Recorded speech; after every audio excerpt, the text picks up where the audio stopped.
Our PES 2018 review starts with an excited Peter Drury screaming the name Mesut Ozil as I hit a 35-yard shot heading for the top corner to win the Master League Cup in the 85th minute.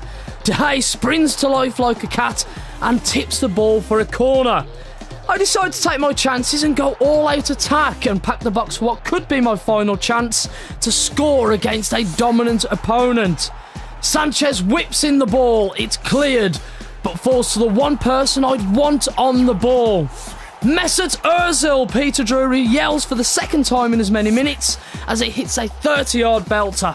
Top corner, my controller flies through the air and I celebrate like I was running towards the crowd myself. These are the incredible moments that Pro Evolution Soccer has thrown at us for the last 2 years.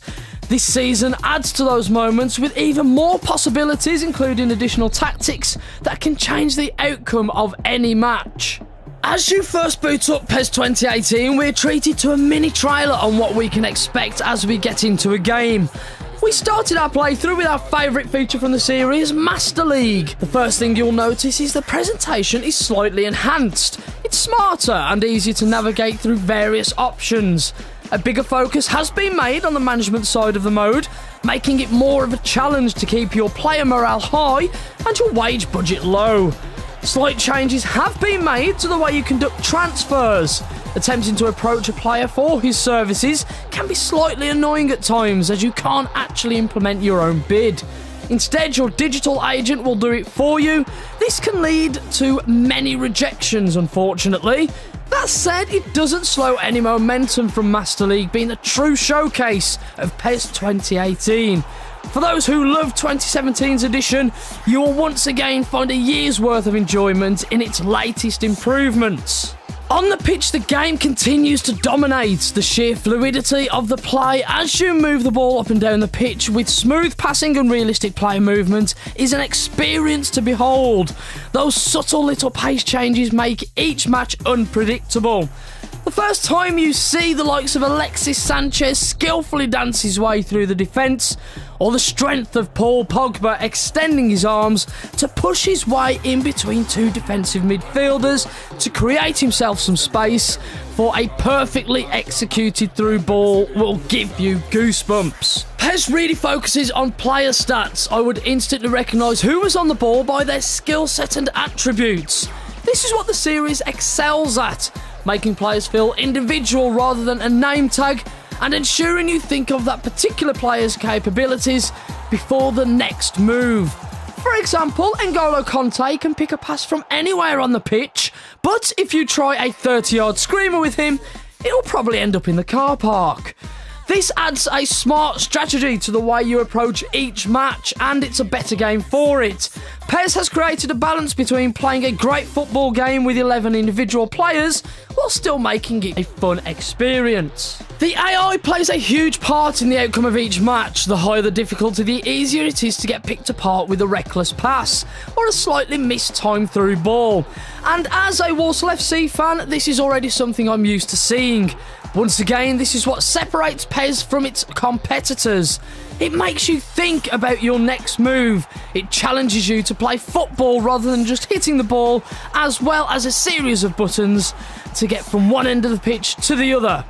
The AI isn't just a difficulty rating, it encourages you to play the game in a different way every time you step onto the pitch. For example, the world's moneybags of football, PSG, are a prolific, ruthless outfit who have plenty of pace to burn.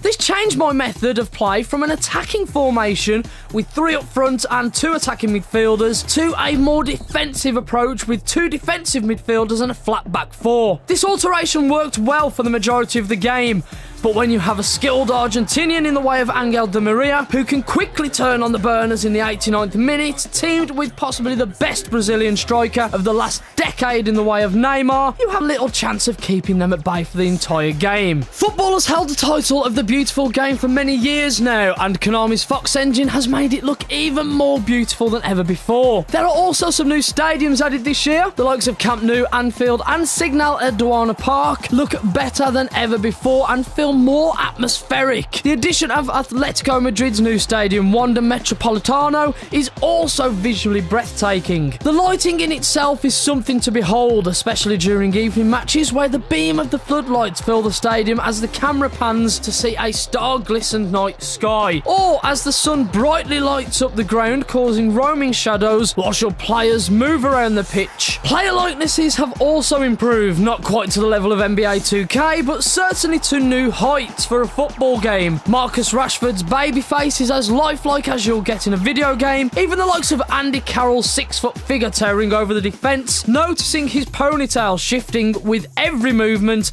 on and off the ball. This really captures how realistic PES 2018 looks and feels. For all the brilliance that Pro Evolution Soccer 2018 brings, there are some slight flaws that still plague the series. The first being the commentary. I'm a firm preacher that the sound of a game is just as important as the gameplay itself, and should never be overlooked. However, Konami continue to insist that Peter Drury and Jim Beglin are a good match. Drury is great at creating exciting moments with his screams of enthusiasm with every shot, save and through ball. On the other hand, Jim Beglin's dull tones and pointless analysis really drag those moments down.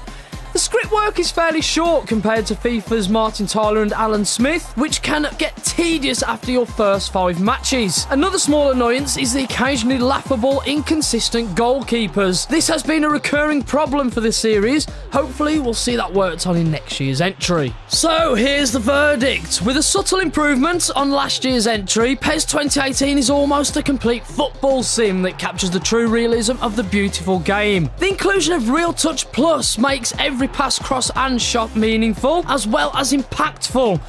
Players' movement is more realistic than we have ever seen in any football game to date, and it makes every match feel different from the next. In terms of modes, there are plenty on offer, with Master League staking a claim to be Pro Evo's funfair attraction that challenges you to become a better manager as well as a player. The Champions League license is used well and gives you a few hours of enjoyment as you go through its league matches to gain that all-important trophy. For those who like the game modes but worry about licensing issues, you can fix this problem with the option file. The same questions will crop up this year as we get every time a new addition to the series is released.